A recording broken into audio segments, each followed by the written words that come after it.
How to turn on your Hitachi TV without a remote.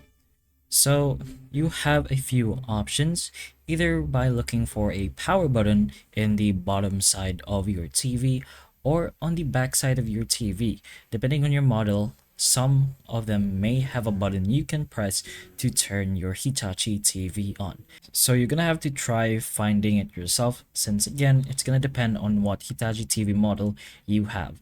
Any kind of button that looks like this, sometimes it could be on the sides of your TV, as long as it says a power button or it has this icon.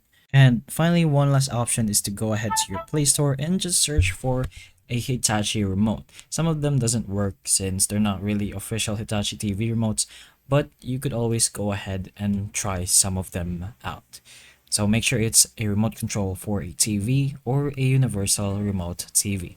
But those are a few options you have if you want to turn on your Hitachi TV without your remote. So hopefully the information of this video can help you, and if it can, please like and subscribe for more videos like this, and that's all.